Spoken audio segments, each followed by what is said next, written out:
Hello there. This is yet another call from the AutoHub show. Good morning, good afternoon, good day, wherever you are. And this is the fourth episode of our new interview show as we prepare to celebrate our fifth anniversary of the show. Fourth anniversary going into the fifth season, correction. And I have a wonderful guest on this morning. It's Candice, correct? That's right. Candice, correct. So I wanted to make sure, obviously, I have the name right, but also wanted to for Candice to talk a little bit about what she does, since the show is never about me, it's about our guests, as always. That's true with the interview show. So maybe you can tell us a little bit about your story in the automotive industry, and then we'll go from there. Got it. Okay. Well, my name is Candice Lowe. I am in my 27th year in the car business. I spent 12 years selling cars, retail lease, BDC fleet, mostly Ford, BMW, Nissan, some other brands here and there, but those are the ones I spent most of my time with.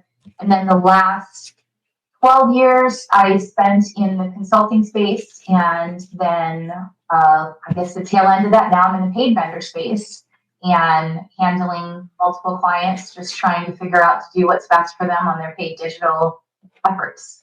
Fantastic. Kind of echoes me a little bit. I've been in the business over 25 years, maybe a little longer. 10 years retail, mostly for Honda stores. I have a family history in the business as well. Worked on the vendor side in various areas for the last 15 years. And of course, I've done a show for the last 4 years.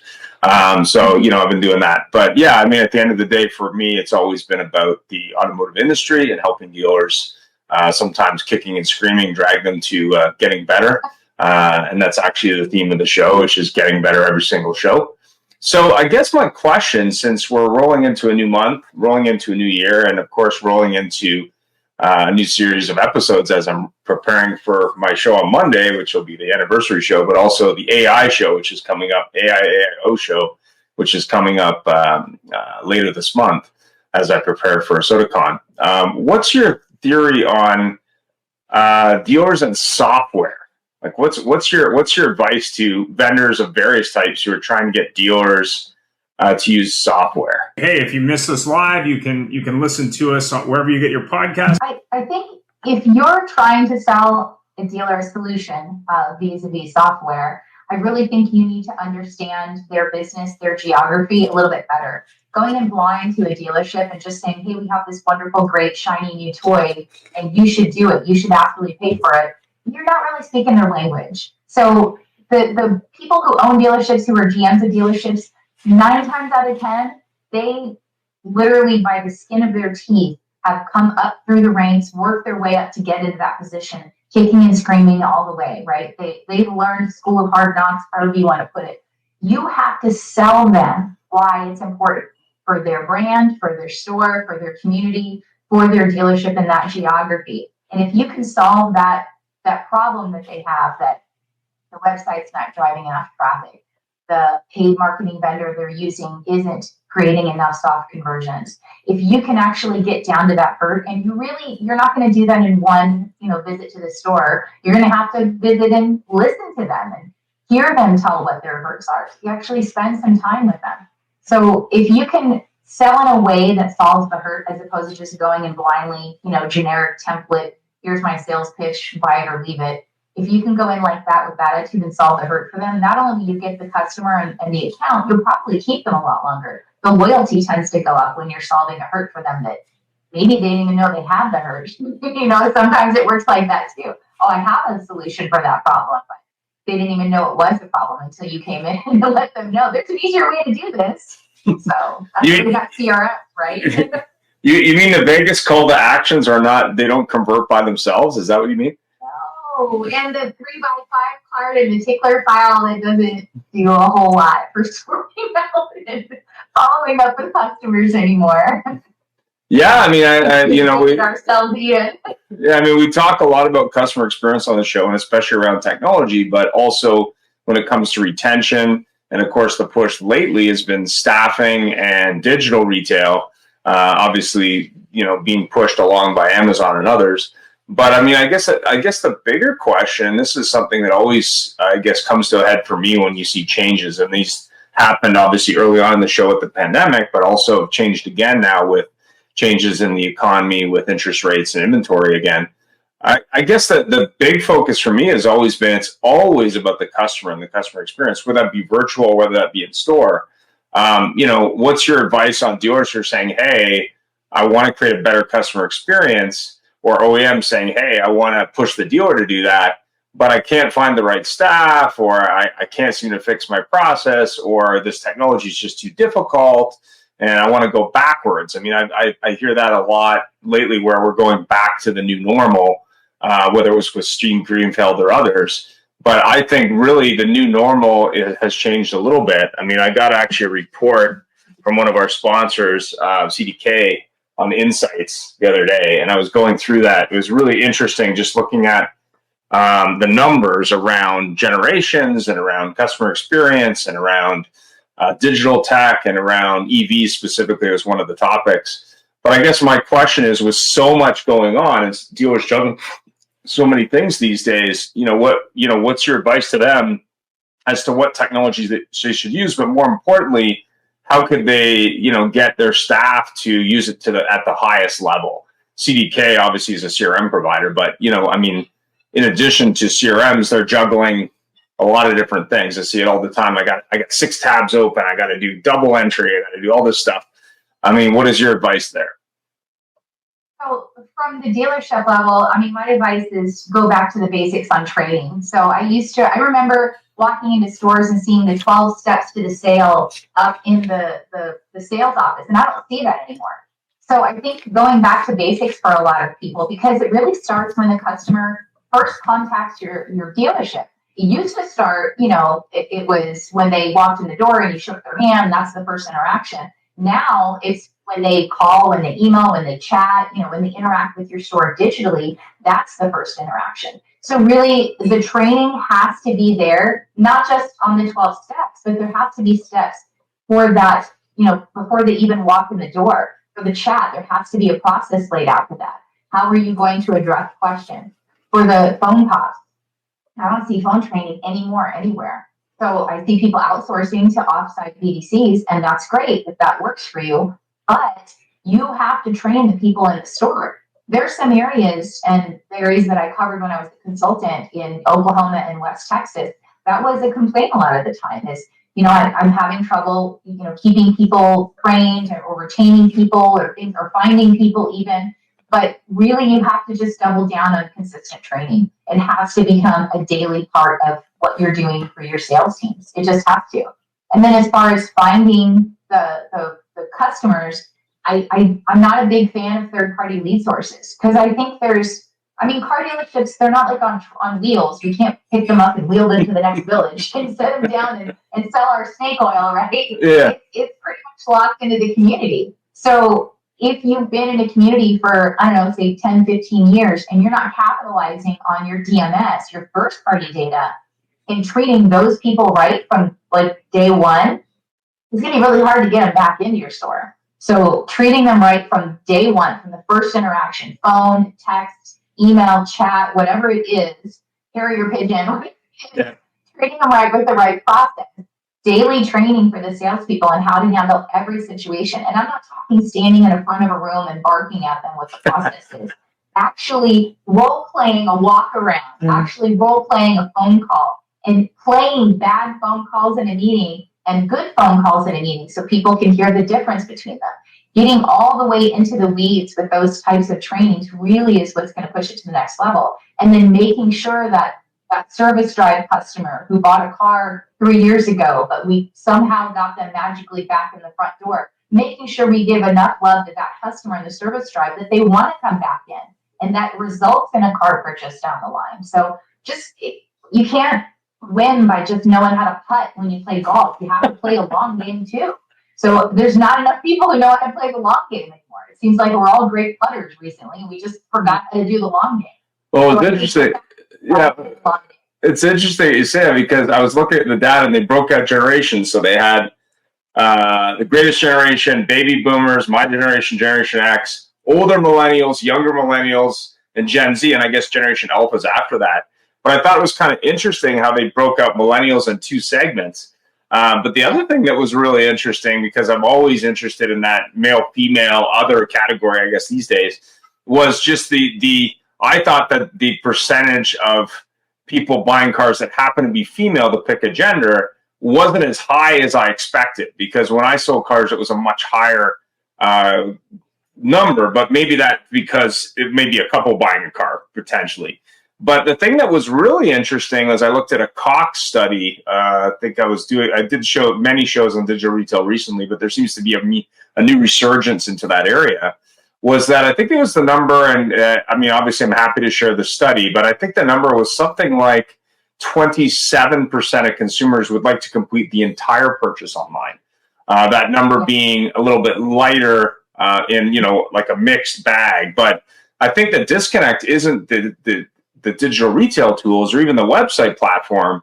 It's, like how when that person finally does show up to pick up that car, or the car's delivered to them, depending on how it works at the dealership, there's that having to redo things, or that time process, which is another thing that was really interesting in the study. Was there's a direct correlation between CSI that we all love in the car business and the time it takes to buy a vehicle. And I know Benstock and others talk about frictionless experience, but when you look at the fact that cars are probably more expensive than they've ever been, not only is it a big purchase, the second biggest in someone's life, it's not only about customer experience, it's about time, because people are having to spend more time working to pay for things today. So I think it's a combination of vortex of technology, training, process, and also customer experience, but more importantly, how long does it take? And that doesn't just mean in the sales side of the house. I think in the service side of the house, that's also a big factor. I did some training years ago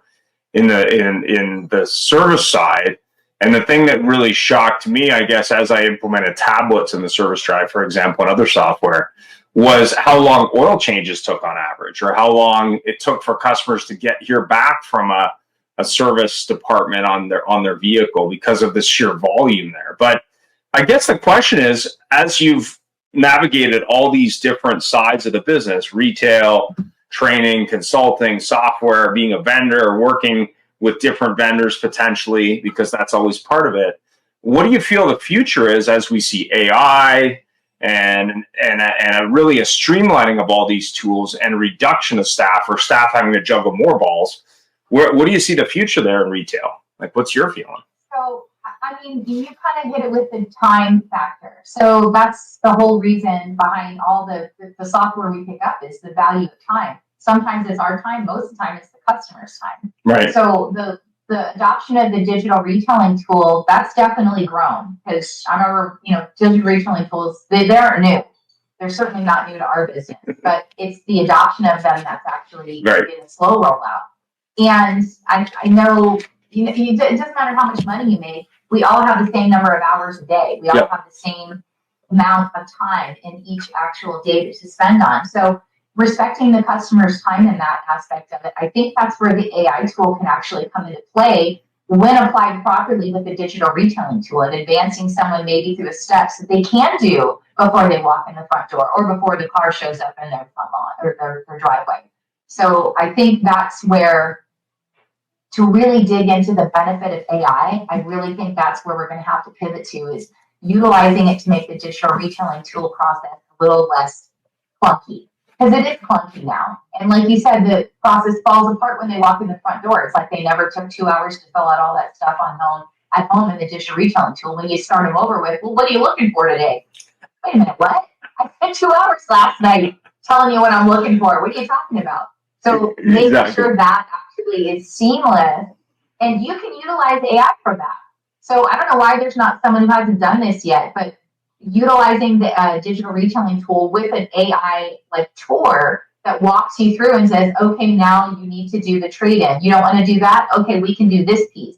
Would you like to do this piece? So I think that would be a really good, just kind of a shove into the whole AI digital retailing portion, and maximizing, someone's time. Because how many times do you have customers who sit there and they'll be like, well, wait a minute, how do I go to the next? Right. I don't want to put that in, and they're stuck, or they stop, or they call the store. So I think that would be a good kind of overlay into a digital retailing with AI, and and just handhold someone to walk through that. Because I guarantee once people walk through it and they realize how much time they save, they're probably not going to buy a car a different way after that.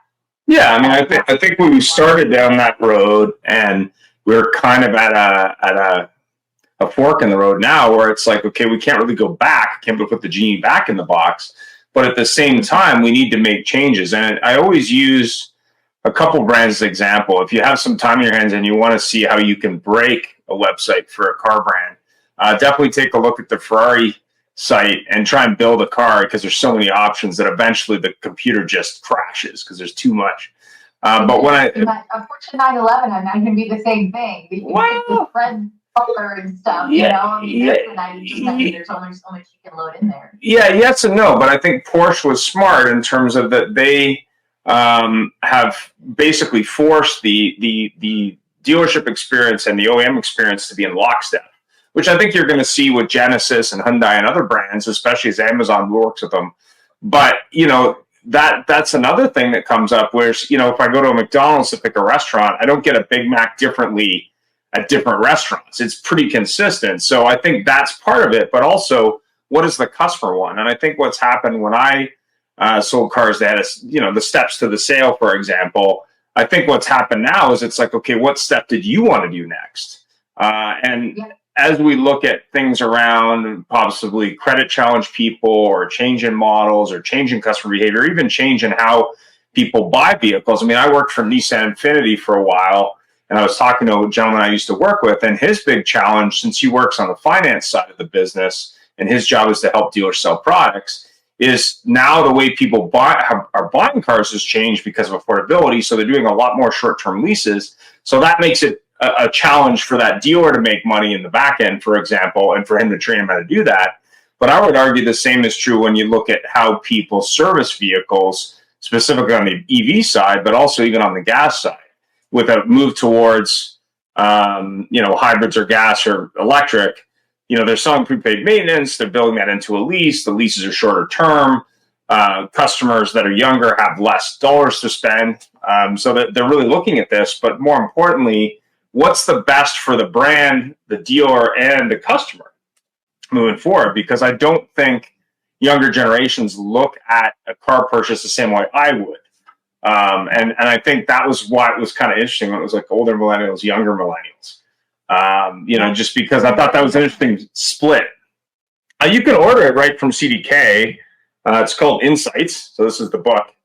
If you want a copy, I'm sure get Troy to send you one. He's one of the sponsors of the show, to be transparent. But it has a lot of really good data.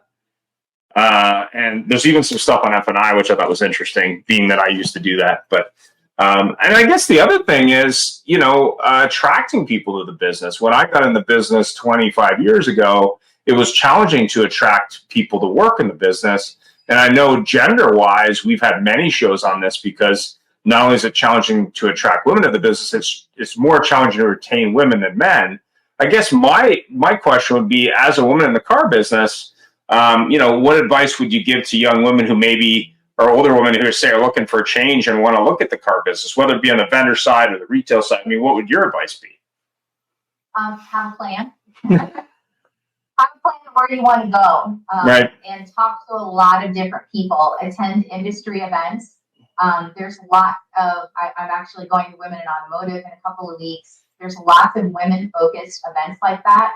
But find women in roles that look like they might be interesting to you, and see what their path was to get there. And then don't let anybody detract you from that path. So if you have, I mean, I have my goal in front of me every day, and I read it every day when I walk in my home office. Yeah. So just have that goal, have that path, put yourself in front of women in roles that you would like to be in, and just ask what their path was and how they got there. Generally speaking, probably 99% of the women I talk to in the car business, like, none of us dreamed we wanted to be on this as a little girl, but something actually drew us into it as we got further along in our careers. And for me personally, I love training. I love consulting. I love finding solutions and moving dealerships business forward. That's a passion of mine. So, and I've been told many times that, why would you want to be in this business? And I've been in dealerships where I've been the only woman selling cars. So I just had a drive to stay with it. I had a drive that I wanted to achieve something more and get further. So that would be my advice: is find some mentors early on and really figure out if, okay, I'm going to talk to Candice. Okay, Candice isn't the path I want to take. Okay, I'm going to talk to Josephine. Josephine is the path I want to take. Like, talk to different women. Don't talk to one and think that's it. There's plenty of women out there, and we're all very happy to share our stories. I don't know a single woman that isn't lifting other women up in automotive behind them to actually go further than they did. All of us are very happy to, use our broad shoulders to propel the next women up further along than we have been. That's great advice. Yeah, I mean, we've done a number of shows, and even way early on in the show we did, I think it was the first show Women in Auto, and people are like, yeah, it's a bad idea. So it's kind of interesting. But having been to a lot of conferences now, both in Canada and the US at scale over the last number of years, I always thought it was kind of interesting, just sort of the takes in those rooms when I was like one of the few men in the room. So it was kind of interesting. But more importantly, I think the onus is also on the men to get involved and get interested, because you have to represent the buying populace in the dealership that you own or operate. Because even if that number is 56% women, I don't know, that's what they're saying, but I'd say it's somewhere between 50 and 80%. Realistically, you need to have those voices in the room and those voices interacting with your customers. And I actually set up BDCs because I was the only woman there. Like, a lot of times I would have customers call and be like, hey, if you don't have a female salesperson, I'm hanging up right now. Or people would walk past. When one particularly kind of cutthroat dealership I worked at, there's 40 salespeople, and these customers would walk past the sea of male salespeople, and I'd be like walking to another point or something, like, no, man, can you help us? Sure. Yeah. So I think that's hit right on there. The dealerships right now, the owners need to really embrace female salespersons, female sales managers, female sales staff at the dealerships, not just in the business office, not just behind the receptionist desk, not just in the finance office, but actually your first customer facing. You need to have an equitable amount of women and men in that position, because I don't care if you're the Shah of Iran or you're not. You're the complete opposite of that. If you're married, you're getting your wife's input on when you buy a vehicle. Right. When you buy anything over like $300, $500, you're getting your wife's input. So it would just stand to reason that would be the way your diversity in your dealership should break out as well. Yeah, I had the pleasure of interviewing a lady who runs a Mercedes-Benz dealer in Moncton, the big town of Moncton, and she was a former hairdresser, which was kind of an interesting story. But she started that, and then you can check out the interview, obviously, on the interview series. But she started out as a receptionist in a car dealer, and she was talking about her journey because she's very good at branding herself and I guess the lifestyle of Mercedes, in my opinion, specifically on LinkedIn. I'm sure she brands it elsewhere.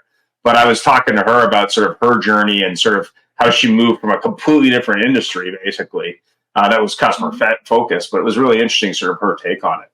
So that was really all the questions I had. I mean, did you have any final thoughts or anything for me? I mean, I try to make it short and sweet. I think that the dealerships, at least the dealerships that I'm talking to, they're seeing that there is a need for more training, more consistency. There's a need for of speeding up the customer experience, no matter where they are in the house. They see it, but they don't know how to change it. Like, they don't know how to evolve. And the really, forward-thinking ones are actively seeking solutions to evolve that. So if you're not either thinking you have a problem or trying to evolve, you're going to get left in the dust. So that would be my final thought: is start that process today if you haven't already. And how can you help dealers sort of accomplish those goals, like in what you do in your day job? So with the clients that I have right now, the dealerships that I service right now, it would be very easy to kind of be like, well, your ads is performing this way, your social's performing this way. Good. Okay, let's go. But I go a little bit deeper, and I make sure, like, I do a website check. That's not necessarily a requirement of my job, but right. I'm sending traffic to your website. I want to make sure that customer experience when they land on the website is the same, as they got served up a beautiful ad. Now I want them to have the same experience on the website. Right. And then, when we go into the store, we call the store. So I'll actually review a website. I'll go peek at some social media pages, and I'll offer them a little advice, because really it's an whole ecosystem. The physical brick and mortar dealership and the digital dealership, it's a whole ecosystem that has to work together. And if anything's is there any friction? If there's something that's not completely smooth in that, I mean, that'll break the whole thing down. It doesn't matter what paid vendor you have and how great your social media content is or how wonderful your Google Built My Business listing is. If it's broken, it's broken. So that's my advice is if you're in this space that I'm in, if you're servicing a client's dealer facing, take the extra step because dealers really appreciate that. They're constantly having, people looking at their sites saying this is broken, that's broken. Give them solutions. Here's what I see, and here's how I think you could fix it. Here's who you need to call to fix it. So in my organization, I'm very fortunate that we have so many people that are subject matter experts that I have just a huge repository of people that I can ask those questions to. What would increase his SEO value on this website? What would help his social media presence? Things like that. That if I don't know, then I have a great actual library of people to ask those questions to. So. Well, thanks very much for that. And thanks very much for the time today. I really appreciate it. And of course, I'll have details in the description below. So you can reach out to Candice if you have questions. And have yourself a great day, afternoon, morning, whenever you're watching or listening to this. And thanks for watching the AutoHub show. You can subscribe at any point. And if you are interested in a nice hat like this, we have some available in multiple colors. And of course, Candice, you'll be getting one from me when I have a chance to set it out. All right. You have yourself a great day. Thanks again. Hey, if you missed us live, you can listen to us wherever you get your podcast.